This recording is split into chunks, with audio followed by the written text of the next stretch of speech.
ಮಾರಾಟ ಮಾಡ್ತಕ್ಕಂತಹ ಒಂದು ತಂತ್ರಗಾರಿಕೆ ನನಗೆ ಬಹಳ ಇಷ್ಟ ಆಯ್ತು. ಅದನ್ನು ನೋಡಿ ನಾನೊಂದು ಕೃಷಿಕನ ಕಾಶ್ಮೀರ ಅಂತೇಳಿ ಒಂದು ಪುಸ್ತಕವನ್ನ ಮಾಡಿದೆ. 300 ದಿವಸಗಳ ಕಾಲ ಒಂದೊಂದು ತಳಿ ಅಕ್ಕಿ ಊಟ ಮಾಡುವ ಕೆಪಾಸಿಟಿ ಅತ್ಯಂತ ಶ್ರೀಮಂತ. ಯಾವುದೇ ದೇಣಿಗೆಯನ್ನ ನಾವೆಲ್ಲೂ ತಗೊಂಡಿಲ್ಲ. ಹಲವಾರು ಸಲ ನಾವೊಂದು ಕಾಣಿಕೆ ಡಬ್ಬಿಯನ್ನ ಇಡ್ತಾ ಇದ್ವಿ. ಆದ್ರೆ ಈ ಕಾರ್ಯಕ್ರಮಕ್ಕೆ ಅಂದ್ರೆ ಮಣ್ಣಿನೊಂದಿಗೆ ಮಾತುಕತೆಗೆ ಇವತ್ತು ನಾವು ಯಾವುದೇ ಕಾಣಿಕೆಯನ್ನ ಕೇಳೋದು ಬೇಡ ಅಂತ ಅನ್ಕೊಂಡ್ವಿ. ಆದ್ರೆ ನಮ್ಮ ಟಿ ನರಸೀಪುರದ ಒಬ್ಬ ನಮ್ಮ ರೈತ ಮಿತ್ರರು ಶ್ರೀನಿವಾಸ್ ಅಂತೇಳಿ, ಅವರ ಪತ್ನಿಯ ಒಂದು ಕಾಯಿಲೆ ಇದಾಗಿರೋದ್ರಿಂದ ಒಂದು ಆಸಕ್ತಿ ಇರ್ತಕ್ಕಂಥವ್ರಿಂದ ಸಂಗ್ರಹ ಮಾಡಿ ಇವತ್ತಿನ ಕಾಣಿಕೆ ಏನು ಕಲೆಕ್ಟ್ ಆಗುತ್ತೆ ಅದನ್ನ ಅವರಿಗೆ ತಲುಪಿಸ್ಬೇಕು ಅಂತ ಅನ್ಕೊಂಡಿದ್ವಿ. ಅದ್ರ ಬಗ್ಗೆ 1 ನಿಮಿಷ ಅನಂತ್ ತೀರ್ಥವರು ಅವ್ರ ಬಗ್ಗೆ, ಶ್ರೀನಿವಾಸ್ ಅವ್ರ ಬಗ್ಗೆ. ಎಲ್ರಿಗೂ ನಮಸ್ಕಾರ. ಟಿ ನರಸೀಪುರ ತಾಲೂಕಿನ ಸಿದ್ದರಾಮಯ್ಯ ಅಂತ ಮತ್ತೆ ಅದ್ರ ಸಿದ್ದರಾಮಯ್ಯ ಊರೇ ಅದು.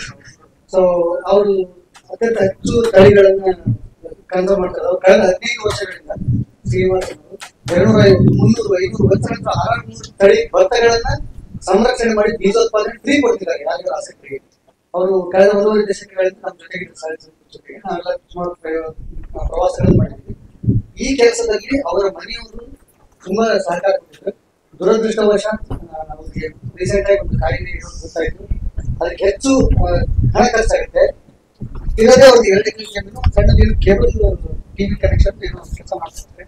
ಹಾಗಾಗಿ ನಾವು ಒಂದು ಇನಿಷಿಯೇಟಿವ್ ತಗೊಂಡ್ವಿ. ಬೇರೆ ಬೇರೆ ಕಡೆಯಿಂದ ನಾವು ದೇಣಿಗೆ ಕೇಳಿದ್ವಿ. ದೇಣಿಗೆ ಕೇಳಿದ್ವಿ. ಸೊ ನಾವು ಇವತ್ತು ವಿಚಾರ ಮಾಡಿದ್ರೆ ದೇಣಿಗೆ ಇರಬಾರ್ದು ಅಂತ ಇತ್ತು ಬಾಕ್ಸ್. ಇವತ್ತು ಸಂಗ್ರಹವಾಗುವುದನ್ನ ಟಿ ನರಸೀಪುರದ ಶ್ರೀನಿವಾಸ್ ಅವರ ಪತ್ನಿಯ ಕಾಯಿಲೆ. ಯಾಕಂದ್ರೆ ಅವರು ದೇಶಿ ಸಂರಕ್ಷಣೆಯಲ್ಲಿ ದೊಡ್ಡ ಹೆಸರು ಅವ್ರ ಮನೆಯವರು. ನಮ್ಮ ಜವಾಬ್ದಾರಿ ಮತ್ತು ನೈತಿಕ ಹೊಣೆಗಾರಿಕೆ ಕೂಡ ಇರ್ತದೆ. ಅದಕ್ಕಾಗಿ ಇಲ್ಲಿ ಈ ಕಡೆ ಇಲ್ಲಿಗೆ ಬಾಕ್ಸ್ ಅದು ಶೂನ್ಯದಿಂದ ಅನಂತದವರೆಗೆ ನೀವು ಎಷ್ಟು ಬೇಕಾದ್ರೂ ಹಾಕ್ಬೋದು. ಅದು ನಿಮ್ಮ ಇಷ್ಟ. ನಾವು ಒತ್ತಾಯ ಇಲ್ಲ ಹಾಕದೆ ಹೋದ್ರು ತೊಂದರೆ ಇಲ್ಲ. ಸೊ ಯಾರಿಗೂ ಬಲವಂತ ಇಲ್ಲ. ಅದನ್ನೊಂದು ನಿಮ್ಮ ಅನಿಸಿದಷ್ಟು ಹಾಕಿದ್ರೆ ಅವರಿಗೆ ಅದನ್ನ ತಲುಪಿಸ್ತಕ್ಕಂತಹ ಕಾರ್ಯವನ್ನ ನಮ್ಮ ಮಣ್ಣಿನೊಂದಿಗೆ ಮಾತುಕತೆ ವೇದಿಕೆ ನೆರವೇರಿಸ್ಕೊಳ್ತದೆ. ಇದನ್ನ ಸಂಕ್ಷಿಪ್ತವಾಗಿ ನಾನು ನಮ್ಮ ಕಾರ್ಯಕ್ರಮ ನಡೆದು ಬಂದಂತಹ ಬಗೆಯನ್ನು ಹೇಳ್ತೇನೆ. ಈ ಕಾರ್ಯಕ್ರಮವನ್ನ ರಜತ ಮಹೋತ್ಸವ ಅಂತ ಕರ್ಕೊಂಡಿದ್ದಕ್ಕೆ ನಮಗೇನು 24 ಜನ ಈ ಒಂದು ಕಾರ್ಯಕ್ರಮದಲ್ಲಿ ಸಾಥ್ ಕೊಟ್ಟು ಕಾರ್ಯಕ್ರಮವನ್ನ ಆಯೋಜಿಸಿ ತಮ್ಮಲ್ಲಿರ್ತಕ್ಕಂತಹ ತನುಮನ ಧನಗಳೊಂದಿಗೆ ನಮ್ಮೆಲ್ಲರನ್ನ ಆದರಾತಿಥ್ಯದಿಂದ ನಮ್ಮನ್ನ ನಮ್ಮ ಹಸಿವನ್ನ ತಣಿಸಿದಂತಹ ರೈತ ಮಹಾನುಭಾವರು ಏನು 24 ಜನ ಇದ್ದಾರೆ, ಅವರನ್ನ ಕುರಿತಾಗಿ ಒಂದು ಕೈಪಿಡಿಯನ್ನ ಮಾಡಿದ್ದೀವಿ. ಆ ಒಂದು 24 ಜನ ರೈತರನ್ನು ಉದ್ದೇಶಿಸಿ ಒಂದು ಕೈಪಿಡಿ ಇದೆ. ಅದೇ ತರ ನಾನೊಂದು ಕಾಶ್ಮೀರ ಪ್ರವಾಸ ಹೋಗಿದ್ದೆ. ನಮ್ಮೆಲ್ಲರಿಗಿಂತ, ನಮ್ಮ ಕರ್ನಾಟಕಕ್ಕಿಂತ ಅತ್ಯಂತ ವಿಭಿನ್ನವಾದಂತಹ ಒಂದು ಕೃಷಿ, ಆ ಕೃಷಿಯ ಮೌಲ್ಯವರ್ಧನೆ, ಆ ಕೃಷಿಯನ್ನ ಮಾರಾಟ ಮಾಡ್ತಕ್ಕಂತಹ ಒಂದು ತಂತ್ರಗಾರಿಕೆ ನನಗೆ ಬಹಳ ಇಷ್ಟ ಆಯ್ತು. ಅದನ್ನು ನೋಡಿ ನಾನೊಂದು ಕೃಷಿಕನ ಕಾಶ್ಮೀರ ಅಂತೇಳಿ ಒಂದು ಪುಸ್ತಕವನ್ನ ಮಾಡಿದೆ. ಸೊ ಇವೆರಡು ಕೈಪಿಡಿ ಮತ್ತೆ ಒಂದು ಪುಸ್ತಕವನ್ನ ಈ ಸಮಾರಂಭದಲ್ಲಿ ಬಿಡುಗಡೆ ಮಾಡ್ಬೇಕು ಅಂತ ಅನ್ಕೊಂಡು ಇಚ್ಛೆಪಟ್ಟಿದ್ದೀವಿ. ಆ ಕಾರ್ಯಕ್ರಮದಲ್ಲಿ ಆ ವಿಶೇಷ ಅತಿಥಿಗಳು, ಅದರಲ್ಲಿ ನಮ್ಗೇನು ಹೊಸದಿಲ್ಲ, ನಮ್ಮವರೇ ಆಗಿರ್ತಕ್ಕಂತಹ ಶ್ರೀವತ್ಸ ಅವರು, ಶಂಕರ್ ಲಂಕಿ ಅವರು, ಅವರ ಅಮೂಲ್ಯ ಹಸ್ತಗಳಿಂದ ಒಂದು ಬಿಡುಗಡೆ ಮಾಡ್ಬೇಕಂತ ನಾವು ಅನ್ಕೊಂಡಿದ್ವಿ. ಈ ಇಬ್ಬರು ಮಹಾನುಭಾವರನ್ನ ಕುರಿತು ಸಂಕ್ಷಿಪ್ತವಾಗಿ ಪ್ಯಾಟಿ ಅವರು ಸಭೆಗೆ ಪರಿಚಯ ಮಾಡಿಸ್ಬೇಕು.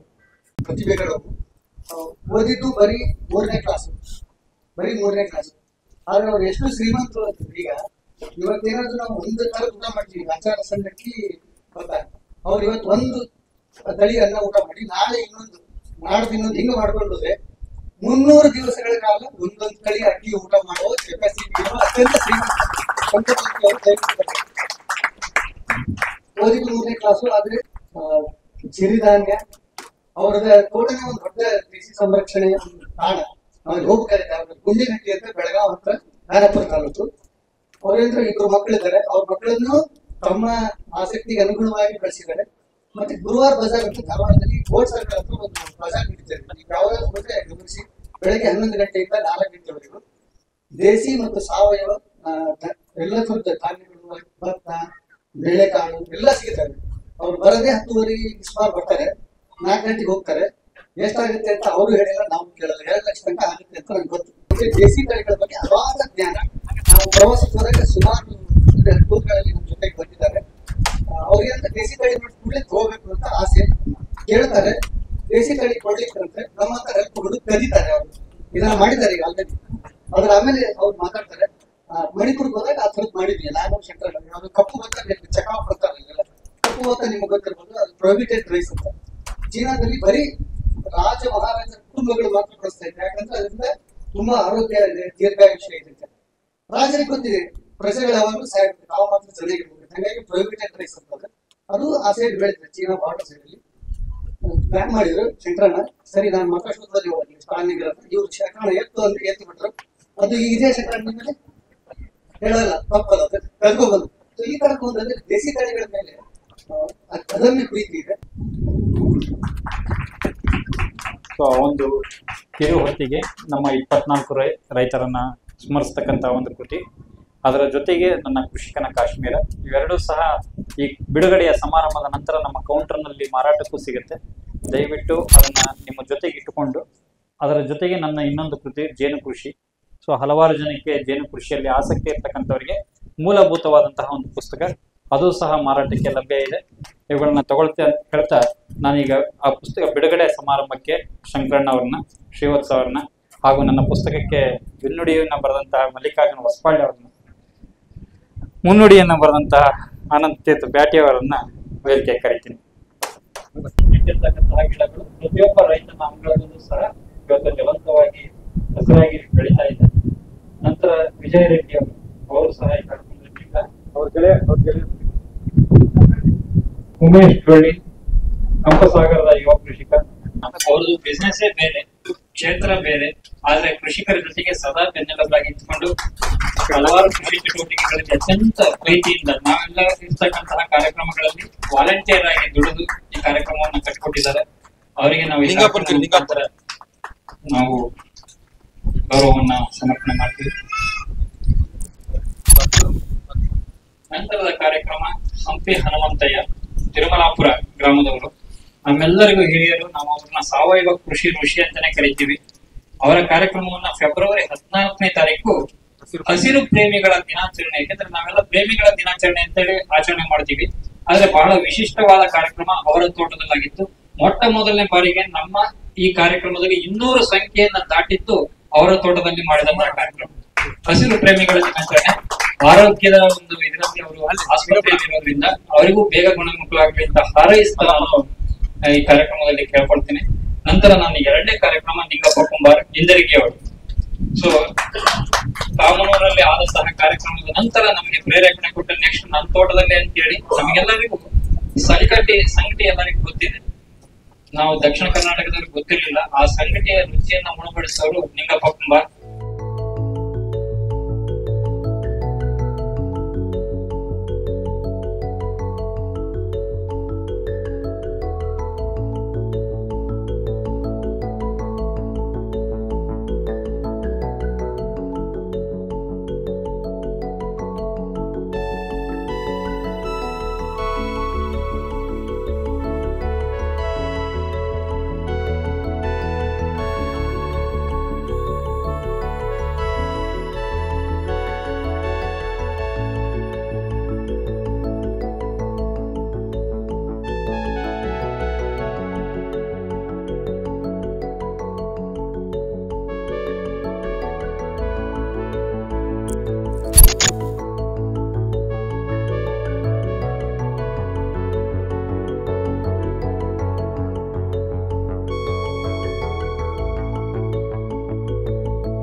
ನನ್ನ ಪರಿಚಯ ಅಂದ್ರೆ ನಾವೆಲ್ಲಿ ಬಂದಿದ್ದೀವಿ, ಈ ತೋಟದ್ದು ಪ್ಯಾಟರ್ನ್ ಹೆಂಗಿದೆ, ಏನೇನ್ ಮಾಡ್ಕೊಂಡಿದ್ದಾರೆ ಅಂತಕ್ಕಂಥದ್ದು ನೋಡೋಣ. ಪ್ರಮುಖವಾಗಿ ನನ್ನ ಹೆಸರು ಶ್ರೀಪಾದ್ ರಾಜ್ ಮುರಡಿ. ಮುರಡಿ ಇಲ್ಲೇ ಹತ್ರದಲ್ಲಿದೆ. ಮುರಡಿಯಿಂದೆಲ್ಲ ನಮ್ಮ ಮಂದಿ ಬಂದಿದ್ದಾರೆ, ಬಹಳ ಖುಷಿ. ಸೊ ನಮ್ಮ ಹಳ್ಳಿಯಿಂದ ಜನ ನಮ್ಮ ತೋಟಕ್ಕೆ ಬಂದಿದ್ದಾರೆ ಅಂತಕ್ಕಂಥದ್ದು. ಇಲ್ಲಿಂದ 14 ಕಿಲೋಮೀಟರ್ ಆಗುತ್ತೆ ಹಳ್ಳಿ. ನಾನು ಹುಟ್ಟಿದ್ದು ಬೆಳೆದಿದ್ದು ಬೆಂಗಳೂರಿನ ಟಾರ್ ರೋಡ್ಗಳಲ್ಲಿ, ಅಪಾರ್ಟ್ಮೆಂಟ್ಗಳಲ್ಲಿ, ಕೃಷಿಯ ಪರಿಚಯ ಇಲ್ಲದೆ ಪಾಟ್ಗಳಲ್ಲಿ ಗಿಡಗಳನ್ನು ನೋಡಿಕೊಂಡು ಪ್ಯಾಕೆಟ್ ಫುಡ್ಗಳಲ್ಲಿ ಊಟ ಮಾಡಿಕೊಂಡು ಹೀಗೆ ಬಹಳ ಅಂದ್ರೆ ನಮ್ಗೆ ಇರ್ತಕ್ಕಂಥ ಹಣ್ಣು ಹಂಪಲು ಬದಲು ಪಾನಿಪುರಿ, ಗೋಬಿ ಮಂಚೂರಿ ಇರ್ತದೆ. ಮೊದಲಿಂದ ಎಲ್ಲ ಮಕ್ಕಳು ಹೆಂಗ್ ಬೆಳಿತಾರೆ ಹಾಗೆ ನಾನು ಬೆಳ್ಕೊಂಡ್ ಬಂದಿದ್ದು. ಇದ್ರ ಬಗ್ಗೆ ಅಂದ್ರೆ ಒಟ್ಟು ಶೂನ್ಯ ನಾಲೆಜ್. ತೆಂಗಿನ ಗಿಡದಲ್ಲಿ ಬರುತ್ತೆ ಆ ನಾಲೆಜ್ ಇದೆ. ಮಿಕ್ಕಿದ 4-5 ಗಿಡಗಳು ತೋರಿಸ್ಬಿಟ್ರೆ ಅದೇನು ಅಂತರ ಗೊತ್ತಾಗ್ತಿರ್ಲಿಲ್ಲ. ಅಂದ್ರೆ ಒಂದು ಅಂತರಂಗದ ತುಡಿತ ಇರುತ್ತೆ. ಪ್ರಮುಖವಾಗಿ ಮನುಷ್ಯ ಯಾಕೆ ನದಿ, ಸಮುದ್ರ, ಬೆಟ್ಟ, ತೊರೆ, ಗುಡ್ಡ ನೋಡಿದ್ರೆ ಎಲ್ಲ ಖುಷಿ ಆಗ್ಬಿಡ್ತಾನೆ ಅಂತ ಹೇಳಿದ್ರೆ, ನಾವು ಹರಪ್ಪ ಮೊಹೆಂಜೊದಾರೋ ಆ ಕಾಲದಿಂದನೂ ನದಿ ಪಾತ್ರಗಳಲ್ಲಿ ನಮ್ಮ ಇನ್ಸ್ಟಿಂಕ್ಟ್ ಬೆಳ್ಕೊಂಡ್ ಬಂದಿದೆ. ಈಗ ಹೇಗೆ ಒಂದು 4000 ಕಿಲೋಮೀಟರ್ ದಾಟಿ ಒಂದು ಆಮೆ ಒಂದೇ ಒಂದು ಪರ್ಟಿಕ್ಯುಲರ್ ದ್ವೀಪಕ್ಕೆ ಬರುತ್ತೆ, ಅಲ್ಲಿ ಮೊಟ್ಟೆ ಇಟ್ಬಿಡುತ್ತೆ, ಹೋಗ್ಬಿಡುತ್ತೆ ಮರ್ತ್ಬಿಟ್ಟು. ಆ ಮೊಟ್ಟೆಯಿಂದ ಹೊರಗೆ ಬಂದಿರತಕ್ಕಂಥ ಆಮೆಗಳು ಅದು ಸಮುದ್ರದ ಒಂದು ಸಿಲ್ವರ್ ಲೈನಿಂಗ್ ನೋಡುತ್ತೆ, ಆಕರ್ಷಿತ ಆಗುತ್ತೆ, ಅಲ್ಲಿ ಈಜಾಡಕ್ ಹೋಗುತ್ತೆ, ಅದು 4000 ಕಿಲೋಮೀಟರ್ ದೂರ ಹೋಗುತ್ತೆ. ಮತ್ತೆ ಅದು ಪ್ರಾಯ ಬಂದ್ಮೇಲೆ ಮತ್ತೆ ಅಲ್ಲಿಗೆ ಬರುತ್ತೆ, ಅಲ್ಲಿ ಹಂಪು ರೂಟು ಯಾರು ಹೇಳಿರಲ್ಲ. ಅದ್ರ ಇನ್ಸ್ಟಿಂಕ್ಟ್ ತುಡಿತ, ಜೇನು ಹೆಂಗೆ ಕಚ್ಚಲೇಬೇಕು ಅಂತ ಬರುತ್ತೆ. ಸೊ ಅಂದ್ರೆ ಅದಕ್ಕೆ ತನ್ನ ಅಪಾಯ ಇದೆ ಅಂದಾಗ ಅದು ಕಚ್ಬಿಟ್ಟು ತನ್ನ ಪ್ರಾಣ ತನ್ನ ಕೊಟ್ಕೊಂಡ್ಬಿಡುತ್ತೆ, ಅದು ಇನ್ಸ್ಟಿಂಕ್ಟ್. ಸೊ ಹಾಗೆ ಮನುಷ್ಯರಲ್ಲಿ ಒಂದು ತುಡಿತ ಇರುತ್ತೆ. ನಮ್ಮದೇ ಆದಂತಹ ಅನೇಕ ಒತ್ತಡಗಳಿಗೆ, ಸಾಮಾಜಿಕ ಒತ್ತಡ ಇರ್ಬೋದು, ಕೌಟುಂಬಿಕ ಒತ್ತಡ ಇರ್ಬೋದು, ನಮ್ಮ ಆರ್ಥಿಕ ಒತ್ತಡಗಳಿರ್ಬೋದು, ಅದನ್ನ ನಾವು ಸರ್ಪ್ರೆಸ್ ಮಾಡ್ಕೊಂಡ್ರಿ ಈ ಅಂತರಂಗದ ತುಡಿತಕ್ಕೆ ಹೋಗ್ಬಿಟ್ಟು ಆಮೇಲೆ ಡಿಫೆನ್ಸ್ ಅಲ್ಲಿ ಇದ್ದೆ. ಮೂಲತಃ ಸ್ಕೌಟ್. ನಮ್ಮ ಸರ್ ಹೇಳಿದಾರಲ್ಲ, ನಮ್ಮ ಇವ ಸಂಪನ್ಮೂಲ ವ್ಯಕ್ತಿಗಳು, ಅವ್ರು ಪ್ರೆಸಿಡೆಂಟ್ ಸ್ಕೌಟ್. ಅವ್ರ ತೋಟಕ್ಕೆ ಹೋದಾಗ ಗೊತ್ತಾಯ್ತು, ನಾನು ಪ್ರೆಸಿಡೆಂಟ್ ಸ್ಕೌಟ್ ಶಾಲಾ ಇದ್ರಲ್ಲಿ. ಅಂದ್ರೆ ಸ್ವಲ್ಪ ಪರಿಸರದ ಬಗ್ಗೆ, ಕ್ಯಾಂಪಿಂಗ್ ಬಗ್ಗೆ, ಓಪನ್ ಏರ್ ಟ್ರೆಕ್ಕಿಂಗು, ಆ ತರದ ಬಗ್ಗೆ ಎಲ್ಲ ಒಂದಷ್ಟು ಪಾಠ ಮೊದಲಿಂದಾನೇ ಇರುತ್ತೆ. ಶಾಲಾ ದಿನಗಳಾದ್ಮೇಲೆ NCC, ಅಲ್ಲೂ ರಿಪಬ್ಲಿಕ್ ಡೇ ಆಯ್ತು, ರಿಪಬ್ಲಿಕ್ ಡೇ RD ಪರೇಡ್ ನೀವು ಕೇಳಿರ್ಬೋದು. ಹಾಗೆ NCC ಆದ್ಮೇಲೆ ವಾಯುಸೇನೆಯಲ್ಲಿ ಅವಕಾಶ ಆಯ್ತು.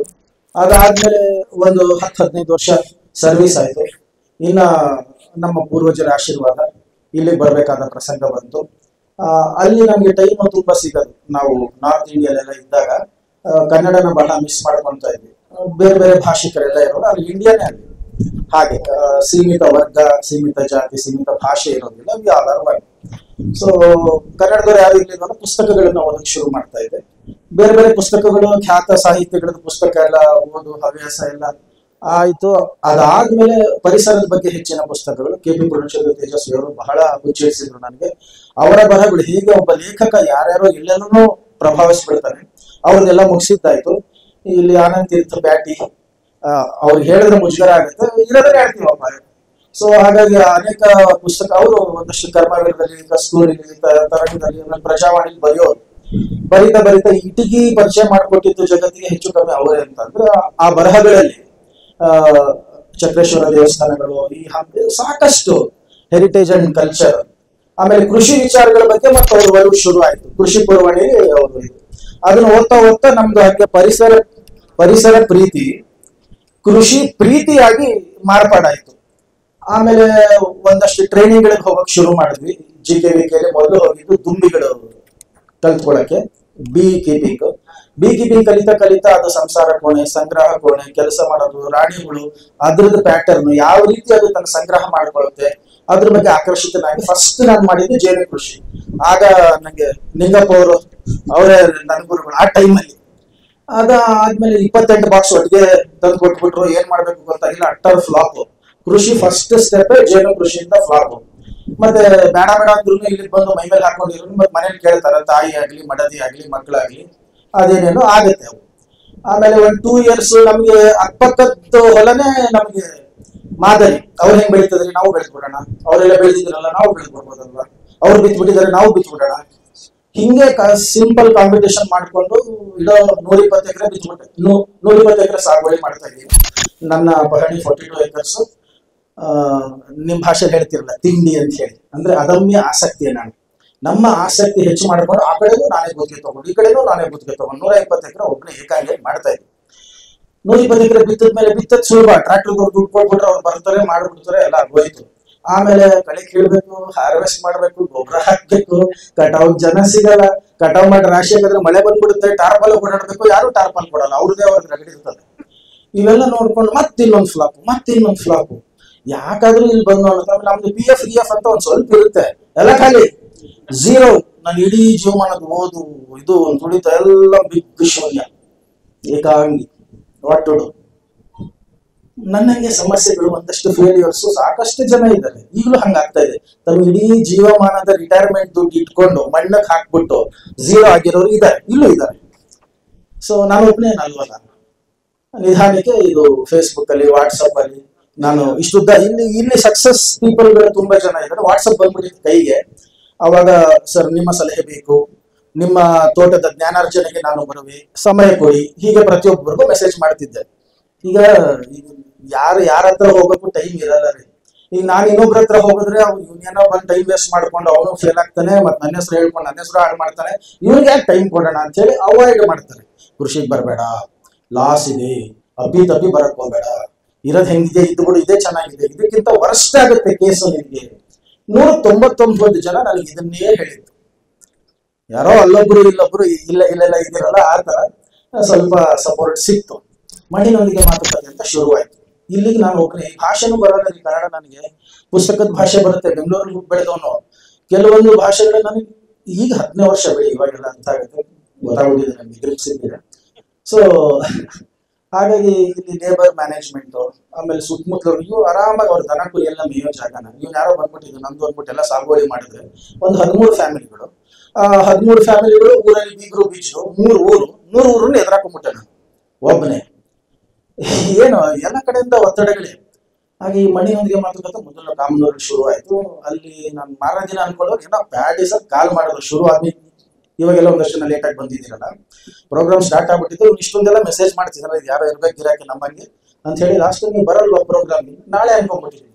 ಸಿಂಪಲ್ ಒಂದು ಶಾರ್ಟ್ಸು, ಸ್ನಾನ ಇಲ್ಲ, ಏನಿಲ್ಲ, ನೀರು ಸಮಸ್ಯೆ ಇಲ್ಲ, ಕರೆಂಟ್ ಆನ್ ಮಾಡೋದು ಗೊತ್ತಿಲ್ಲ ನನಗೆ.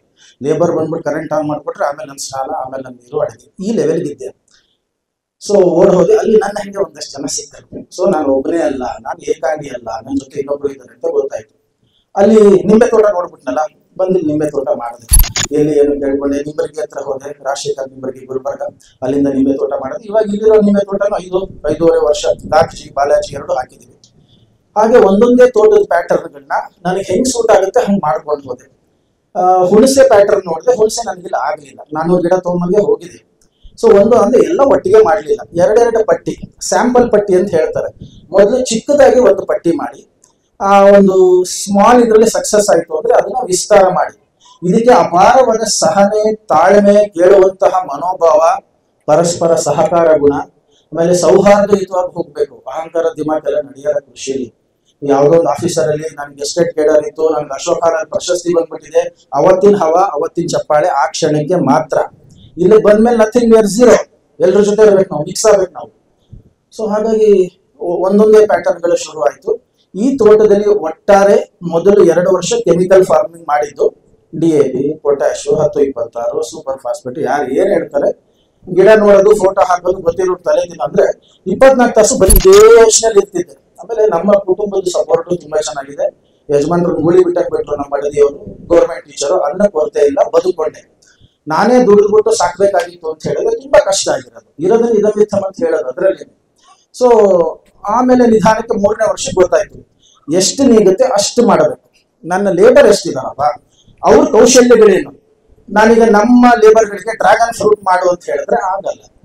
ಶೇಂಗಾ ಮಾಡು ಅಂದ್ರೆ ಬೆಳೀತಾರೆ, ಅವ್ರು ಈಗ ಮೊದಲಿಂದ ಬೆಳ್ಕೊಂಡ್ ಬಂದಿದ್ದಾರೆ ಅದನ್ನ. ಮೆಕ್ಕೆಜೋಳ, ಸಜ್ಜೆ, ಶೇಂಗಾ, ತೊಗರಿ ಆಗತ್ತೆ. ಮೊದ್ಲು ಜೋಳ ಬೆಳೀತಿದ್ರು, ಆ ಪೀಳಿಗೆ ಈಗಿಲ್ಲ. ಈಗಿರೋ ಪೀಳಿಗೆಗೆ ಮಾಲ್ಗಂಡಿ ಜೋಳ ಕೊಟ್ಟೆ, ಅದನ್ನ ಕೊಟ್ಟೆ ಆಗಲ್ಲ ಈಗ. ಸೊ ಇವತ್ತು ಗೆಜ್ಜೆ ಶೇಂಗಾ ಇಲ್ಲಿ ಓಕೆ, ಧರಣಿ ಶೇಂಗಾ ಓಕೆ, ಇಲ್ಲಿ ಕದ್ರಿಂದ ತಗೊಂಬಂದೆ, ಅದಿಲ್ಲಿ ವರ್ಕೌಟ್ ಆಗ್ಲಿಲ್ಲ. ಆ ಮಣ್ಣಿಗೆ, ಆ ವಾತಾವರಣಕ್ಕೆ ಅದು ಓಕೆ. ಸೊ ನಮ್ಮ ಮಣ್ಣಿನ ರೀತಿ, ನಮ್ಮ ಟೆಂಪರೇಚರ್, ವಾತಾವರಣ, ಮಳೆ ಬೀಳೋ ಪ್ರಮಾಣ ನಿಧಾನಕ್ಕೆ ಅರ್ಥ ಆಗ್ತಾ ಹೋಯ್ತು. ಇದು ಅರ್ಥ ಆಗಿದ್ದು ಹೇಗೆ ಅನ್ನೋದು, ನಾವು ಮೊದಲು ತೋಟಗಾರಿಕೆ ಇಲಾಖೆ ಬೋರ್ಡ್ ನೋಡಿರ್ತೀವಿ, ಕೃಷಿ ಇಲಾಖೆ ಬೋರ್ಡ್ ನೋಡಿರ್ತೀವಿ, ಒಂದಷ್ಟು ಮ್ಯಾಗಝಿನ್ಸ್ಗೆ ಸಬ್ಸ್ಕ್ರೈಬ್ ಆಗಿರ್ತೀವಿ. ಅದ್ರಲ್ಲಿ ಬಂದಿದ್ದೆ ದೇವರು, ನಾವು ಭಗವದ್ಗೀತೆ ಅಂತ ಅನ್ಕೊಂಡ್ಬಿಟ್ಟಿರ್ತೀವಿ, ಅದೇ ಕರೆಕ್ಟ್ ಅನ್ಕೊಂಡ್ಬಿಟ್ಟಿರ್ತೀವಿ.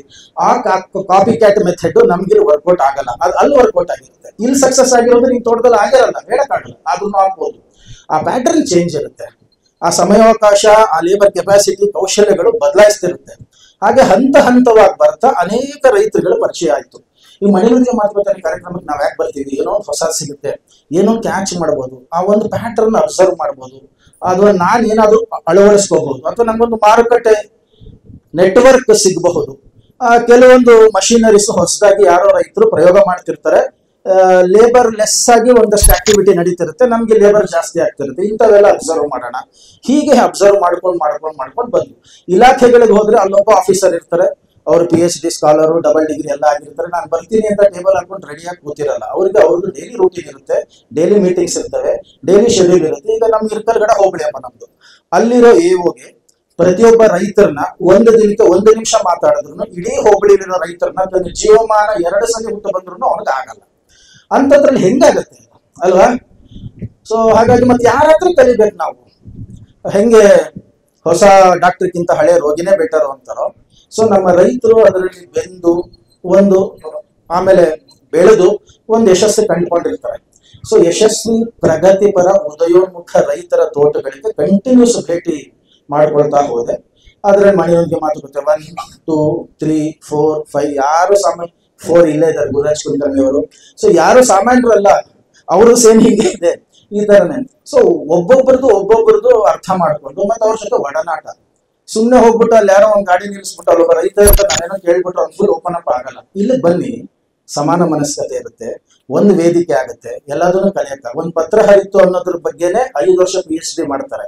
ಇನ್ನು ಇಷ್ಟೆಲ್ಲ ವಿದ್ಯೆಗಳನ್ನ ಹೆಂಗ್ ಮಾಡಕ್ಕಾಗುತ್ತೆ? ಮಾರುಕಟ್ಟೆ ನೋಡೋಣ, ಬೆಳವಣಿಗೆ ನೋಡೋಣ, ಕಟಾವು ನೋಡೋಣ, ವ್ಯಾಲ್ಯೂ ಪ್ರೊಸೆಸಿಂಗ್ ತುಂಬಾ ಕಷ್ಟ ಆಗುತ್ತೆ ಅದು. ಹಾಗಾಗಿ ಆಫ್ಲೈನ್ ಅಲ್ಲಿ ನೀವು ಇಲ್ಲಿ ಬಂದಿದ್ರಲ್ಲ, ಯಾರಾದ್ರೂ ಫೋನ್ ಮಾಡ್ರಿ ಸರ್, ಹೋಮ್ಲಿ ಅಟ್ಮಾಸ್ಫಿಯರ್ ಇದು. ನಮ್ಮ ಮನೆ ತಂಡದವ್ರ ತರ ಎಲ್ಲರೂ ಆರಾಮಾಗಿ ಓಪನ್ ಅಪ್ ಆಗ್ತಾರೆ. ತಮ್ಮ ವಿಚಾರಗಳೇನೆ, ಇದು ಹಿಂಗಿದೆಯಪ್ಪ, ಇದು ಹಿಂಗಿದೆ, ನಾನು ಇಂಥ ಕೈ ಸುಟ್ಕೊಂಡಿದ್ದೀನಿ, ಇದು ಹಿಂಗೈತಿ ಅಂತ ಹೇಳ್ಬಿಡ್ತಾರೆ.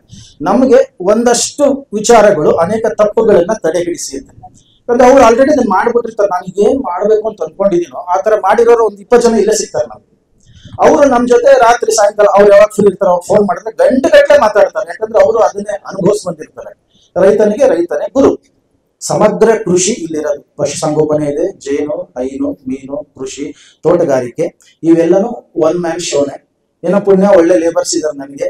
ಇಲ್ಲಿ ಹನುಮಂತ್ ಶಿರೇದಾರು ಮತ್ತೆ ಶ್ರೀಮತಿ ಹನುಮಂತ್ ಶಿರೇದಾರು ನನ್ನ ಜೊತೆ ನಮ್ಮ ಮನೆ ಮಕ್ಕಳ ತರ ಇದ್ದಾರೆ. 7 ವರ್ಷದಿಂದ ನನ್ನ ಜೊತೆ ಇದ್ದಾರೆ. ಬೆನ್ನೆಲೆಗು ನಾನು ಆಕಾರ ದಪ್ಪ ಎಲ್ಲ ನೋಡಿದ್ರೆ ನಾನು ಗುದ್ದಿ ಇಟ್ಕೊಂಡು ಕೆಲಸ ಮಾಡಕ್ಕಾಗುತ್ತೇನ್ರಿ. ಅವ್ರಿದ್ದಾರೆ, ಶೋ ನಡೀತಿದೆ ನಮ್ದು. ಅವ್ರಿಗೂ ನಿಮ್ಮೆಲ್ಲರೂ ಸಮ್ಮುಖದಲ್ಲಿ ಕೃತಜ್ಞತೆಗಳನ್ನು ತಿಳಿಸ್ತೀನಿ. ಮತ್ತೆ ಮುಂದೆ ಮಾತಾಡೋಣ. Thank you. ಕುಡಮಿನಿ ಹಿಡಿಯಲು ಮಾರ್ಕೊಂಡು ಮಡಿಕೆ ಒಡೆದು ಹೊಲ ಬಿತ್ತಪ್ಪ,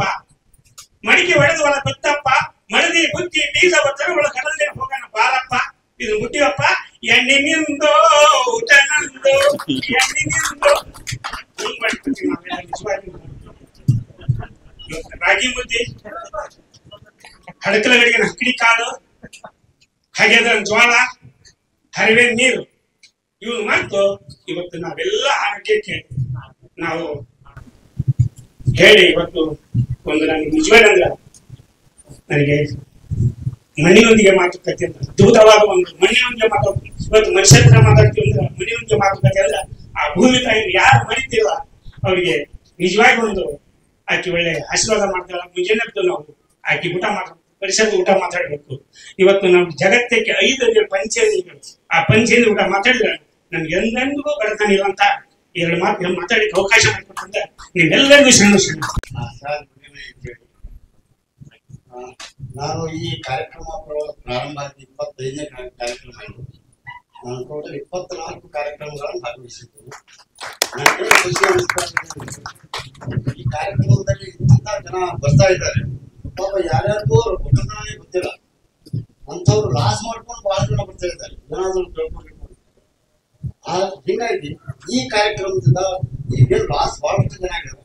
ಅಂತ ರೈತರು ಲಾಸ್ ಆಗಲಾರ್ದೆ ಇರ್ತಕ್ಕಂಥ ಬಹಳಷ್ಟು ರೈತರ ಸ್ನೇಹ ಮಾಡಿಕೊಂಡು ಇವತ್ತು ಕೃಷಿನ ಒಂದು ಒಳ್ಳೆ ಲಾಭದಾಯಕ ಕೃಷಿ ಕಡೆಗೆ ಮುಂದುವರಿಲಿಕ್ಕೆ ಒಂದು ಈ ಕಾರ್ಯಕ್ರಮ ಬಹಳ ಎಲ್ಲರಿಗೂ ಅನುಕೂಲ ಆಗಿದೆ.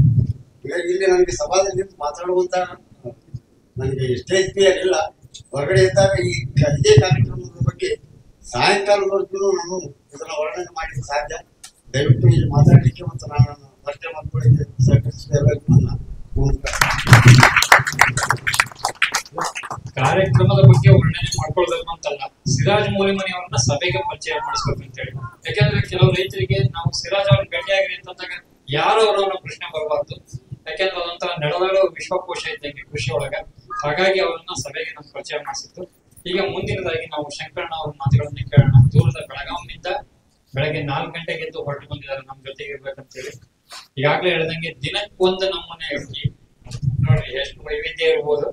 ಯಾವ ರೀತಿ ಅಥವಾ ಪ್ರೇರೇಪಣೆ ಅವರಾಗಿ ರೈತರ ಮಾರುಕಟ್ಟೆ ಕಟ್ಕೊಂಡಂತಹ ಬರೀ ರೈತರಿಗೆ ಅವರ ಕಿವಿ ಮಾತುಗಳು.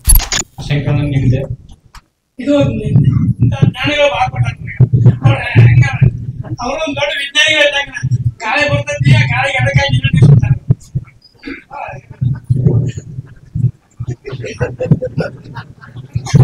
ಸರ್ವಜ್ಞ ಮಾತಾಡ್ತಾನೆ. ಸರ್ವಜ್ಞ ಗರ್ವದಿಂದ ಆದ್ರೆ ಸರ್ವರೊಳಗೊಂದು ನುಡಿಗೆಲ್ಲ ತುಂಬ ವಿದ್ಯೆ ಪರ್ವತವೇ ಆದಂಗೆ. ಹಂಗೆ ನಂದು ನಾ ಆಕ್ಚುಲಿ ಕಲ್ತದ್ದು 3ರಂತೆ 6 ವರ್ಷ ಎಮ್ಮೆ ಕಾಯ್ತೇನೆ. ದನ ಕಾಯ್ತೀನಿ. ನಮ್ ದನ ಕಾಯುವಂತ ವ್ಯಕ್ತಿ ಸ್ಟಾರ್ಟಿಂಗ್ ಇದ್ದು 1.5 ಎಕರೆ ಹೊಲ. ನಾನು ಆ 3ರಂತೆ ಕಲ್ತದ್ದೆಲ್ಲ ಮಾತು ಬಿಟ್ಟಿದ್ದೆ. ಸಹಿ ಮಾಡಕ್ಕೆ ಬರ್ತಿರ್ಕಿಲ್ಲ. ರಾತ್ರಿ ಶಾಲೆ ಅಂತ ಬಂದು ವಯಸ್ಕರ ಶಿಕ್ಷಣ ಅಂತ ಬಂದ ವಯಸ್ಕರ ಶಿಕ್ಷಣ ಕಲ್ತೆ. ಅವಾಗ ಒಂದ್ 2 ವರ್ಷ ರಾತ್ರಿ ಹೋಗ್ತಿದ್ದೆ. ಎಲ್ಲ ಕೆಲಸ ಮಾಡಿ ಟೈಮ್ ರಾತ್ರಿ ಅಂತ ಬಂತು ಶಾಲೆ ಬಂತ. ಅವಾಗ ಕಲ್ತು ಸ್ವಲ್ಪ ಓದ್ಲಿಕ್ಕೆ ಬರ್ಲಿಕ್ಕೆ ಶುರುವಾಯ್ತು. ಇರ್ಲಿ 1982ರಾಗ ನಮ್ಮ ತಂದೆ ಅವ್ರು ತೀರ್ಕೊಂಡ್ರು. ಇಡೀ ನಾನು ನಮ್ಮ ತಂದೆಗೆ ಒಬ್ಬನೇ ಮಗ. ಇಡೀ ಮನೆತನ ಜವಾಬ್ದಾರಿ ನಮ್ಮ ತಲೆ ಮೇಲೆ ಬಿತ್ತು. ನಮ್ಮ ತಾಯಿ, ನಾನು, ನಮ್ಮ ಸಿಸ್ಟರ್ ಒಬ್ಬರಿದ್ರು. ನಮ್ದಾಗ ಹೆಣ್ಮಕ್ಳಿಗೆ ಅಷ್ಟ ಮುಂದುವರ್ಸ್ಕೊಂಡು ಹೋಗುವ ಆಗುದಿಲ್ಲ. ಹಿಂಗಾಗಿ ನಾನೇ ನಮ್ಮ ಮನೆ ಜವಾಬ್ದಾರಿಯನ್ನು ವಹಿಸ್ಕೊಂಡೆ. ನಾ 14 ವರ್ಷದಾಗ ಇದ್ದಾಗ ನನಗೆ ನಮ್ಮ ಮನೆ ಜವಾಬ್ದಾರಿ ಬಿತ್ತು. ಬಿದ್ದ ನಾನು ಅದೇ ಹೇಳಿದೆ, ಎಮ್ಮೆ ಕಾಯೋದು. ನಮ್ದು ಆರ್ಥಿಕ ಪರಿಸ್ಥಿತಿ ಬಹಳ ಕಷ್ಟ ಇತ್ತು. ಕೂಲಿ ನಾಲಿ ಮಾಡ್ಕೊಂಡು ಬೇರೆ ನನ್ನೂ ಒಂದು 4 ಜನ ನನಗಂತ ಬೇರೆಯವ್ರು ಒಂದು 10 ಜನ ಹೊಡ್ಕೊಂಡು ಹೋಗ್ತಿದ್ದೆ. ನಮ್ಮಲ್ಲಿ ಗುಡ್ಡಗಳು ಗೋಮಾಳಗಳು ಬಹಳಷ್ಟಿದ್ವು. ಗೋಮಾಳಕ್ಕೆ ಬೀಸಾಕ್ ಹೋಗ್ಬೇಕಂದ್ರೆ ಓನಿ ನಿಮ್ ನರ್ವ ಬೀಚ್ ಹೊಡ್ರಿ ಅಂತ ಹೇಳ್ತಿದ್ದೆ ನಾನು. ನೀವೇನಾರ ಊರಾಗ ನೆಗಸ್ ಆಗ್ಬೇಕಾದ್ರೆ ಹೇಳ್ತಿಲ್ಲ, ನಾಳೆ ಅಮಾಸಿಕೋ ನಾಳೆ ಪಂಚಿಕೋ ಅಂತ. ಹಂಗ ನಾವು ಓಣಿ ಹೋಗುವಾಗೆಲ್ಲ ನಿಮ್ ನರ್ವ ಬೀಚ್ ಹೊಡ್ರಿ ಅಂತ ಹೇಳ್ಕೊಂಡು ಹೋಗ್ತಿದ್ದೆ. ಆಮೇಲೆ ನಿಮ್ ದನ ಬಂದು ಅಂತ ಹೇಳ್ಕೊಂಡು ಬರ್ತಿದ್ದೆ. ನಮ್ ಧರ್ಮ ಈ ನಮೂನಿ ಮಾಡ್ಕೊಂತ ಬಂದಾವ. ನನಗೆ ಆಸಕ್ತಿ ಹುಟ್ಟಿದ್ದು 2001ರೊಳಗೆ. ಈ ಸಾಕಷ್ಟು ನಮ್ದು ಸಹ್ಯಾದ್ರಿ ಈ ಕಡೆ ಖಾನಾಪುರ ತಾಲೂಕಿನ ಗೋವಾ ಬೌಲ್ರು ನಮ್ದು. ನಮ್ಮಿಂದ ಗೋವಾಗೆ ಹೋಗ್ಬೇಕಾದ್ರೆ ಒಂದು 1 ವರ್ಷ ಜರ್ನಿ ಗೋವಾ ರೀಚ್ ಆಗ್ತೀವಿ ನಾವು. ಆ ಪ್ರದೇಶದೊಳಗೆ ನಮ್ದೆಲ್ಲ ಹಳೆ ಮಲೆನಾಡು ಪ್ರದೇಶ. ಮಲೆನಾಡು ಮುಗಿದ ತಕ್ಷಣ ಶುರು ಆಗೋದು ಅಲ್ಲಿ ಮಲೆನಾಡು ಬೆಟ್ಟ ಮುಗಿದ ಕೂಡ ನಮ್ದು ಶುರು ಆಗ್ತದೆ. ಆ ಬೆಟ್ಟ ನಮ್ಗೆ ಸಾಕಷ್ಟು ಮಳೆ ಆಗ್ತದೆ. ಅಲ್ಲೇ ಸಾಕಷ್ಟು ಭತ್ತದ ತಳಿಗಳಿತ್ತು. ಸುಮಾರು ನಾ ಒಂದಷ್ಟು ವಯಸ್ಸಿಗೆ ಬರೋದಕ್ಕಂದ್ರ ಒಂದು 22 ವರ್ಷಕ್ಕೆ ಬರೋದಕ್ಕಂದ್ರ ಎಲ್ಲ ನಶಿಸಿ ಹೋಗಿತ್ತು. ಅಂತವು ಅಳಿವಿನಂಚಿನಲ್ಲಿರುವ ಅಪರೂಪದ ಭತ್ತದ ತಳಿಗಳು. ಯಾಕ ಅಳಿವಿನಂಚಿನಾಗ ಅಂತಾನು ಮತ್ತು ಅಪರೂಪ ಅಂತ ಯಾಕಂತಂದ್ರ ಬಹಳಷ್ಟು ಔಷಧಿ ಗುಣ ಇರುವಂತ ತಳಿಗಳಿತ್ತು. ಈಗ ನೀವು ಈ ಕೆಂಪಕ್ಕಿ ಬಗ್ಗೆ ನೀವು ಎಲ್ಲ ಕೈಯಾಗ ಮೊಬೈಲ್ದಾಗ ಕೆಂಪಕ್ಕಿಯ ವಿಶೇಷ ಗುಣಧರ್ಮಗಳ ಹೊಡ್ರಿ ಅದ ಎಲ್ಲ ಬಂದ್ಬಿಡ್ತದೆ. ಹಿಂಗ ಬೇರೆ ಬೇರೆ ಬರ ನಿರೋಧಕ ಭತ್ತಗಳಂತಿದ್ವು ಅಲ್ಲಿಲ್ಲ, ಒಂದಿಷ್ಟು ಬರ ಭತ್ತಗಳು ಅಂತೇಳಿ. ಮತ್ತ ಒಂದಿಷ್ಟು ಅಗ್ನಿ ಕಡಿಮೆ ಮಳೆ ಆದ್ರೆ ಬರುವಂತವು, ಮತ್ತ ಸ್ವಲ್ಪ ನೀರ್ ನಿಂತರೂ ಬರುವಂತವು, ಪೂರ್ತಿ ನೀರ್ ನಿಂತರೂ ಬರುವಂತವು. ಒಂದ್ ಸ್ವಲ್ಪ ನೀರಾದ್ರೂ ಮಳೆ ಆದಾಗ ನೀರು ಇರ್ತೈತಿ ಮತ್ತೆ ಹೋಗ್ಬಿಡ್ತೈತಿ. ಅದನ್ನು ಮಧ್ಯಮ ಭೂಮಿ ಅಂತ ನಮ್ಮಲ್ಲಿ ಹೇಳ್ಬೇಕಂದ್ರೆ ರಂಗಿ, ಮೇಡ, ಹಕ್ಲ ಅಂತ ನಾವ್ ಅಂತೇವೆ. ನೀವು ವಾರಿ ಜಮೀನ್ ಅಂತೇವೆ, ಅದಕ್ಕೆ ನಾವು ಹಕ್ಲ ಅಂತೇವು. ಮತ್ತೆ ಮಧ್ಯಮ ಜಮೀನ್ಗೆ ನಾವು ಮೇಡ ಭೂಮಿ ಅಂತೇವು. ನೀರ್ ನಿಲ್ಲುವಂತದಕ್ಕೆ ರಂಗಿ ಭೂಮಿ ಅಂತೇವು. ಅದೆಲ್ಲ ಭೂಮಿ ನಮ್ಮಲ್ಲಿ ಇತ್ತು. ನಾನೇನ್ ಮಾಡಿದೆ ಅಂದ್ರೆ ನಮ್ಮ ತಂದೆಯವರ ಮಾಡುವಂತ ಕೃಷಿಯನ್ನು ನಾನು ಮುಂದುವರ್ಸ್ಕೊಂತ ಹೋಗ್ತಾ ಇದ್ದೆ. ಕೂಲಿ ಮಾಡ್ಕೊಂತ ನನ್ನ ಭೂಮಿಯನ್ನು ನಮ್ಮ ಅಲ್ಲಿ ಸಾವಿ ಬೆಳೆದು ಅಲ್ಲೆಲ್ಲ ನಾವು ಮಾಡ್ತಾ ಇದ್ವು. ಸಾವಿ, ರಾಗಿ, ಜೋಳವನ್ನು ಬೆಳಿತಿದ್ವು, ಶೇಂಗಾ ಬೆಳಿತಿದ್ವು, ಎಲ್ಲ ಇರ್ತದೆ. ಇತ್ತಿದ್ದಾಗ ನಮ್ಮಲ್ಲೆಲ್ಲ ಈ ಕಬ್ಬಿನ ಫ್ಯಾಕ್ಟ್ರಿಗಳಾಗಿ ಶುಗರ್ ಫ್ಯಾಕ್ಟ್ರಿ ಬೆಳಗಾವಿ ಜಿಲ್ಲೆ ಒಳಗೆ ಸಾಕಷ್ಟು ಕಬ್ಬುಗಳು ಬೆಳೀತಾರೆ. ಅಲ್ಲಿ ಕಬ್ಬು ಬರಂತೆ ನಮ್ಮ ತಳಿಗಳೆಲ್ಲ ನಶಿಸೋಣ. ಅವಾಗ ನನಗೇನಾಯ್ತು, ಈ ತಳಿಗಳೆಲ್ಲ ಹಾಳಾಗಿ ಹೋಗ್ಬಾರ್ದು, ಇವು ಉಳಿಸಬೇಕು. ಈ ತಳಿಗಳನ್ನ ಯಾವ ರೀತಿ ನಾವು ಕಾಪಾಡಬೇಕು, ಮುಂದಿನ ಪೀಳಿಗೆಗೆ ಬಹಳ ಅಪರೂಪ. ಇವನ್ ಬರೀ ಪೇಪರ್ದಾಗ ನೋಡೋದಾಕತಿ, ಪುಸ್ತಕದಾಗ ನೋಡೋದಾಕತಿ ಅಂತ ಒಂದು ನನಗೆ ಕಳವಳ ಇತ್ತು. ಯಾಕಿತ್ತಂದ್ರೆ ನಾನು ಸಣ್ಣಂತ ಮನೆಯೊಳಗೆ ಒಂದು ಸಣ್ಣ ರೇಡಿಯೋ ಇತ್ತು. ಆ ರೇಡಿಯೋದೊಳಗ ರೈತರ ಕಾರ್ಯಕ್ರಮಗಳನ್ನ ಕೇಳ್ತಾ ಇದ್ದೆ. ಈ ಬೇರೆ ಬೇರೆ ಕೃಷಿ ವಿಜ್ಞಾನ ಕೇಂದ್ರದವರು ಬೇರೆ ಎಲ್ಲ ಆಯಾ ರೈತರನ್ನ ಸುಧಾರಿಸಿದ ರೈತ ಅಂತ ಹೇಳ್ತಾರೆ, ಪ್ರೋಗ್ರೆಸಿವ್ ಫಾರ್ಮರ್ ಅಂತ ಹೇಳ್ತೀವಿ. ಅಂತ ರೈತರದೆಲ್ಲ ಯಶಗಾದಿಗಳನ್ನೆಲ್ಲ ನಾನು ಕೇಳ್ತಾ ಇದ್ದೆ. ನಾನು ಬಿಡುವಿನ ಟೈಮ್ದಾಗೆಲ್ಲ ಅದಷ್ಟೇ ಕೇಳ್ತೀನಿ. ನಾನು ರೇಡಿಯೋದಾಗ ಮತ್ತೇನು ಕೇಳ್ತಿದ್ದೆ.